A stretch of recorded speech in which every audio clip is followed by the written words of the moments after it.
someone who I've always been interested in and had a chance to learn a little bit more about him. And that is Benjamin Banneker, very early history.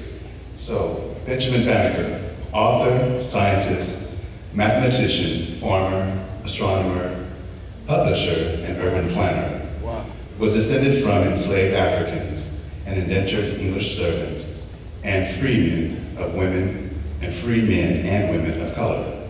His grandmother, Molly Welsh, was an English dairymaid who was falsely convicted of theft and indentured to a Maryland tobacco farm. After working out her indenture, Welsh rented and farmed some land, eventually purchasing 2 African slaves whom she freed several years later. In violation of Maryland law, Welsh wed one of her former slaves, Anaka, said to be the son of a chief.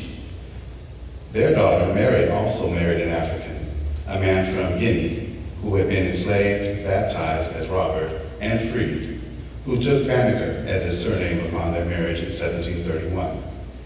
They named their first child Benjamin.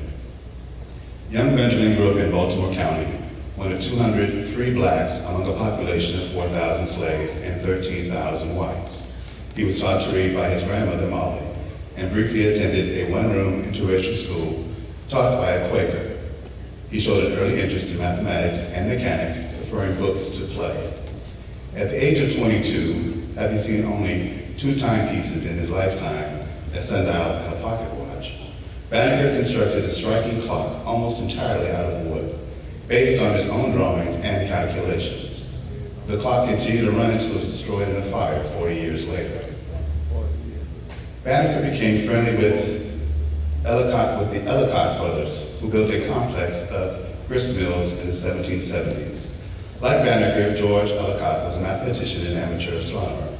In 1788, with tools and books borrowed from Ellicott, Banneker nearly accurately predicted the timing of an eclipse of the sun, discovering later that his minor error was due to a discrepancy in his expert sources rather than a malcalculation on his part.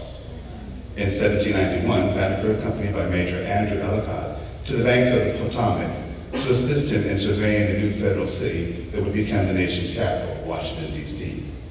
A notice first printed in the Georgetown Weekly Ledger and later copied in another newspaper stated that Ellicott was attended by Benjamin Banneker, an Ethiopian whose abilities as a surveyor and an astronomer clearly proved that Mr. Jefferson's concluding that race of men were void of mental endowments was without foundation.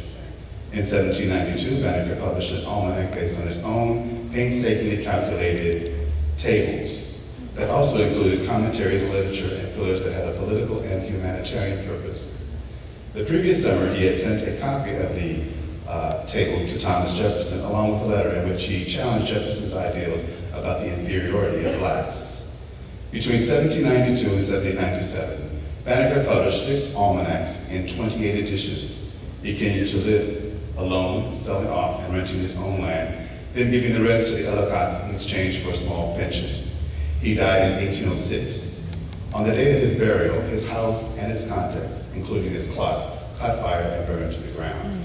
But what I've always thought was significant about Benjamin Banneker is he laid out the streets of a city, and to me as a child, that seemed very amazing. And as an adult, when I had the opportunity to visit Washington, D.C. and saw the complexity of some of their circles and the way their streets intersected, I was fascinated with it. I hope you enjoyed this Black History moment.